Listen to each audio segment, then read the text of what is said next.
Кожны з нас нараджаецца свабодным. Але хто аб гэтым сёння памятае? З самага нараджэння мы трапляем у грамадства як у загадзя пабудаваную структуру, дзе нам адведзенае пэўнае месца. Да гэтага месца нас вядуць паволі і зноў жа з самага нараджэння. Першая ўлада, з якой мы сутыкаемся ў дзяцінстве, улада бацькоў. У першыя гады нашага жыцця яна абумоўленая фізіялагічнымі фактарамі, яна непазбежная. Бо дзіцё не выжыве адно. Аднак мала сярод нас такіх, над кім бацькі не імкнуліся працягнуць сваю ўладу як мінімум да падлеткавага ўзросту. А ў асабліва запушчаных выпадках гэтая ўлада цягнецца ўсё жыццё, ажно пакуль бацькі не памруць. Якраз супраць гэтай бацькоўскай улады наступае першы момант бунту. Мы носім вопратку, якая не падабаецца нашым бацькам, карыстаемся слэнгам, які ім незразумелы, слухаем музыку, ад якой яны вароцяць нос, тусуемся з не тымі сябрамі, абіраем не тыя хоббі. Так наша асоба пратэстуе, хай на такім прымітыўным, можа нават смешным узроўні, супраць таго месца, якое ёй падрыхтавала сістэма. Бацькі ставяцца да гэтага па-рознаму, рэспект тым, хто разумее сваіх дзяцей і дапамагае ім знайсці сябе, але большасць далучаецца да канформнага грамадства і імкнецца заліць бетонам усе расткі вальнадумства і самабытнасці падлетка. Всяк сверчок знае свой шесток, плетью обуха не перешибешь, яйца курицу учат, от горшка два вершка туда же. Так званые народные мудрости разом с бацькоўскімі настаўленнямі вучаць цябе. Ты такі ж, як усе. Ты не маеш права на ўласнае меркаванне і ўжо тым больш не думай лічыць сябе роўным дарослым. Асобную ролю тут адыгрывае школа. Гэта першае месца, дзе бунт індывідуума ўжо навучыліся падаўляць сістэмна, выверана, старанна. Калі гэтага не зробіць настаўніца, гэта зробіць калектыў.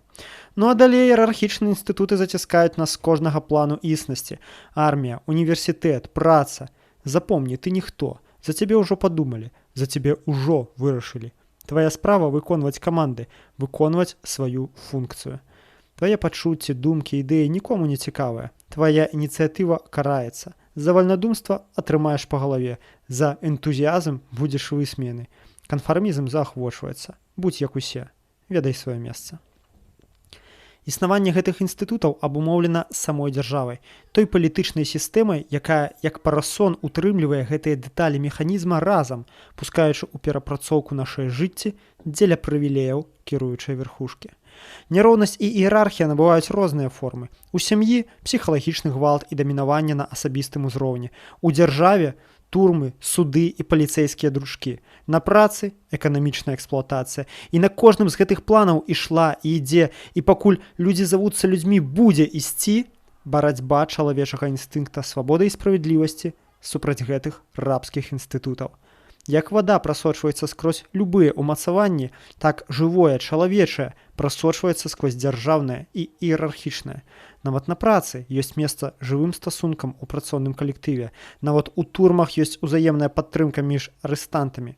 І нават у сем'ях нярэдка адносіны бываюць прасякнутыя гармоніяй і любоўю. Больш за тое, чым глыбей назіраеш у сутнасць рэчаў, у гісторыю, у сістэмныя заканамернасці развіцця чалавецтва, тым болей бачыш. Барацьба свабоды з рабствам – гэта ў рэальнасці і ёсць тая вось, вакол якой звяртаецца ўся чалавечая гісторыя. Гэта рэйкі, па якім яна рухаецца неспынным лакаматывам. Гэта галоўны сістэмны фактар прагрэсу. Ад часоў Спартака, юдэйскай вайны, паўстанняў варвараў супраць Рыму, шматлікіх паўстанняў рабоў антычнасці, ад сялянскіх войнаў сярэднявечча, ад парыжскай камуны, махноўшчыны і касінераў да 7-мільённага Ганконгу і Кастрычніцкай плошчы. Нябачная воля людзей, якія хочуць вызваліцца ад рабства, вось што ёсць рухавіком гісторыі. Квёлыя палітыканы, чырвонамордыя тоўстасумы спрабуюць пераканаць нас і саміх сябе, што гісторыяй кіруюць яны. Насамрэч гэта не так. Капні троху глыбей любую гістарычную падзею ад вайны і перакраення межаў да перасялення народаў, выбараў, рэвалюцый, паўсюль пабачыш усё тое ж самае. Імкненне людзей умацаваць уласную годнасць, вызваліцца ад прыгнёту, прыдбаць свабоду, супрацьпаставіць сваю волю злому панаванню тых, хто хоча гэтую волю у цябе адабраць. Сёння стос гістарычных абставінаў, эканамічных, палітычных і сацыяльных фактараў склаўся такім чынам, што ў соцень тысячаў беларусаў пачынае раскрывацца уласная воля, прыроджанае пачуццё справядлівасці, прыроджанае пачуццё годнасці. вечна абражаная і істаптаная соцыумам і ягонымі іерархіямі. Не, гэта не проста жаданне «дайце нам іншага прэзідэнта». Гэта не побытавая незадаволенасць дарагой каўбасой у краме. Прынамсі, не толькі яна. Беларусы яшчэ далёка не дасягнулі дна эканамічнага крызісу, аднак Беларусь ужо паднялася. Тое, што мы назіраем зараз, гэта паўстанне асабістай годнасці нашых суграмадзян, памножанае ў тысячы разоў супольнымі эмоцыямі і нябачнай энергіяй грамадства. Гэта магія калектыўнага падсвядомага, калі настрой і каштоўнасці пачынаюць перадавацца па нябачных дротах нават да тых, каму раней было ўсё роўна. Ніхто не ведае, як яно працуе, але яно працуе. Гісторыя робіцца тут і зараз, усімі намі. Упершыню за доўгія гады жаданне свабоды ў людзях узнялося над страхам, штодзённымі патрэбамі цела і канфармізмам. Мы народжаныя свабоднымі.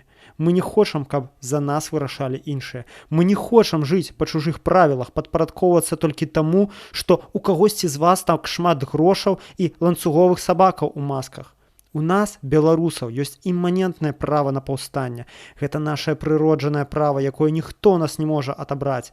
Права на паўстанне – гэта права падняцца і заявіць: «Ды хто вы, вашую маць, увогуле такія? З чаго вы вырашылі, што мы мусім вас слухацца? З чаго вы вырашылі, што вы, Лукашэнкі, Ермошыны, Караевы, Шэйманы, уладалюбівыя, прагніўшыя, агідныя пачвары будзеце ўказваць нам, як нам будаваць сваё жыццё? З чаго вы вырашылі, што вы, паразіты, п'яўкі, нечысць, будзеце надалей жыць за наш рахунак? З чаго вы вырашылі, што мы абавязаныя гэта цярпець? Дзе хоць адзін факт? Ды якое заўгодна права, па якім вы намі кіруеце? А няма. Затое нашае права на паўстанне безумоўнае. Вернікам яго надаў Бог, атэістам надаў яго сам факт іхняга нараджэння. Паўстанне – гэта норма, рабства – гэта вычварэнне. Паўстанне – гэта здаровы адказ здаровай асобы на гвалт, прымус і несправядлівасць. Паўстанне – гэта шчасце. Гэта жывая магчымасць быць тым, хто ты ёсць, дышаць вольным воздухам і атрымліваць асалоду ад шалёнай энергіі тысяч аднадумцаў побач. Гэта атрыманне ўлады над сабой і сваім лёсам. Гэта рызыка. Але рызыка свядомая, рызыка свабоднага і бясстрашнага чалавека. Вось што такое паўстанне. Нікчымныя прапагандысты спрабуюць прыраўняць паўстанне да гвалту, тэрору, крыві і трупаў дзяцей на вуліцах. «Калі вы паспрабуеце мяне выгнаць, я буду страляць», – вапіць вусатая нечысць. «Кроў, майдан, правакатары, пасеяць хаос», – цяўкаюць прыкарытныя свінні з экранаў тэлебачання. Іх можна зразумець. Яны адпрацоўваюць пахлёбку, якую пахан пляснуў ім у карыта. Што ж, скажам праўду. Паўстанне часам спараджае хаос, аднак ніколі хаос і гвалт, народжаны паўстаннем, не пераўзыходзіць той сістэмны халодны гвалт, які штодзённа, гадамі практыкуе над намі дзяржаўная машына. Аднак жа які хітры момант. Іхні гвалт асвечаны кодэксамі і інструкцыямі, іхняй ілжывай прававой сістэмай і шматлікімі паперкамі, псеўдалегітымнасцю, официозной фразой. Руководствуясь статьей такой-то Уголовного кодекса, суд постановил: гражданин такой-то выражался нецензурно, размахивал руками, на замечания сотрудников милиции не реагировал. Як холодно и стрымано. И уже здаецца гвалт и не гвалт, а закон, правда? І тады наш гвалт ужо нібыта заўсёды хаос і тэрор, супраць якога можна ў любы момант ужыць карнікаў, каб узнавіць законнасць, не дапусціць бязмежжа. Крывадушнікі і хлусы, дзеці хлусні. Яны доўгія гады былі мастакамі ў тым, каб заліць гэтую хлусню ў вушы самым слабым, самым легкаверным і неразумным. Аднак усяму ёсць свае межы. І праўды ўжо не спыніць. Нашае паўстанне – гэта вызваленне. Ягоная сутнасць у тым, каб стаць свабоднымі і пабудаваць свет, у якім мы больш не будзем рабамі. Іерархія і панаванне перастануць атручваць нашае жыццё. Гэта доўгі шлях, і яго мы пройдзем, мажліва, не праз адно паўстанне. Але першы крок на гэтым шляху ўжо зроблены. Я ганаруся вамі, тымі, хто мяне зараз слухае. І я шчаслівы, што жыву з вамі ў адзін час. Цемра больш не паглыне наш край, бо з іскры ўжо разгарэлася полымя. З вами быў Мікола Дзядок. Усім добра і крытычнага мыслення.